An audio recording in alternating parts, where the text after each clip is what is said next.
Je m'appelle Pascal Allais, j'ai 49 ans, je suis conducteur de tramway à la RATP et driver amateur.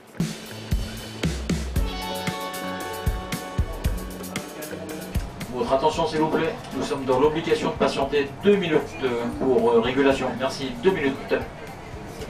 J'ai commencé à la RATP en 1991 au dépôt de Flandre, en Seine-Saint-Denis. Et ensuite, au bout de 5 ans, j'ai déménagé sur Viroflay, donc j'ai changé de dépôt. Et donc là, depuis 2 ans et demi, je suis au tramway.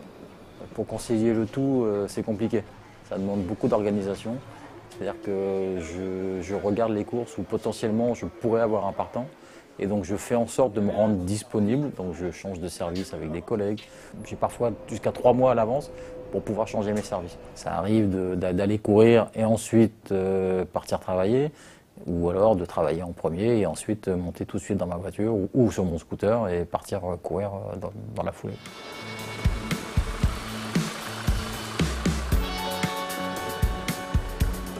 C'est déjà arrivé quelquefois que ce soit un petit peu juste, voilà, dans le meilleur des mondes.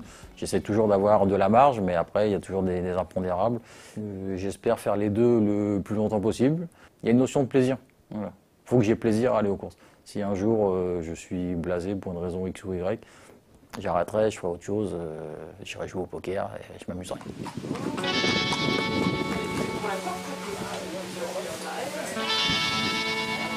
Mes collègues trouvent ça marrant, trouvent ça original. Alors il y a ceux qui jouent aux courses et qui vous demandent des petits tuyaux, qui vous demandent si vous avez une chance, vous envoient un petit message, ou ils vous posent des questions. Et ouais, ils trouvent ça original. En plus, voilà, pour le coup, ils vous voient à la télé, ils vous voient parfois interviewer. Donc c'est vrai que c'est rigolo. Je dois avoir couru à peu près 1700 courses. Et j'en ai gagné 181 et je dois avoir 152e place et 153e place avec, je crois, 3 titres de champion Île-de-France. Donc c'est pas mal. Et c'est une longue histoire de famille. Avec ma sœur et mon père, on a déjà fait des jumelés gagnants, notamment avec ma sœur. Une fois, on a été premier, deuxième à Biorel. Et c'est moi qui ai gagné, mais c'est vrai que c'était un moment extraordinaire. Avec mon père, on a fait aussi plein de jumelés gagnants. Je sais pas, on a dû en faire 6 ou 7, quoi. Et un coup c'était lui, un coup c'était moi, mais c'est des moments extraordinaires, quoi. Et en plus, voilà, ça crée une vraie complicité. J'ai pas pensé à en faire mon métier, enfin du moins, si, j'y ai pensé quand j'étais jeune, que j'étais apprenti de 86 à 1988. Puis ensuite, j'ai été très rapidement avec mon épouse. Il y avait un choix à faire, soit descendre en Normandie ou soit moi je montais en région parisienne. Et comme elle avait un travail stable à cette époque-là, j'ai trouvé plus raisonnable de moi monter. Et ensuite, j'ai trouvé mon équilibre par la voie des courses en amateur.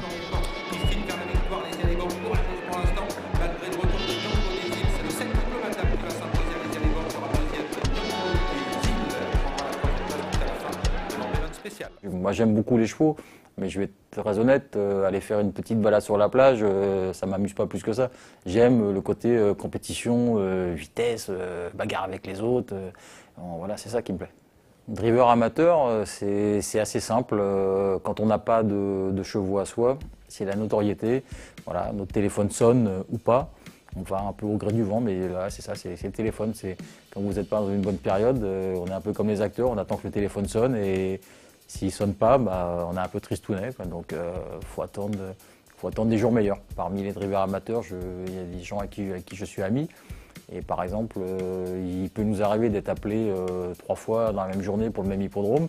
Donc moi, si j'ai déjà un partant à tel endroit, je propose à la personne un petit camarade et vice-versa. Donc on s'entraide. Si en terminant mon service tous les jours, je rentrais chez moi et que je faisais rien, ce serait déprimant, quoi. Mais bon, c'est la passion.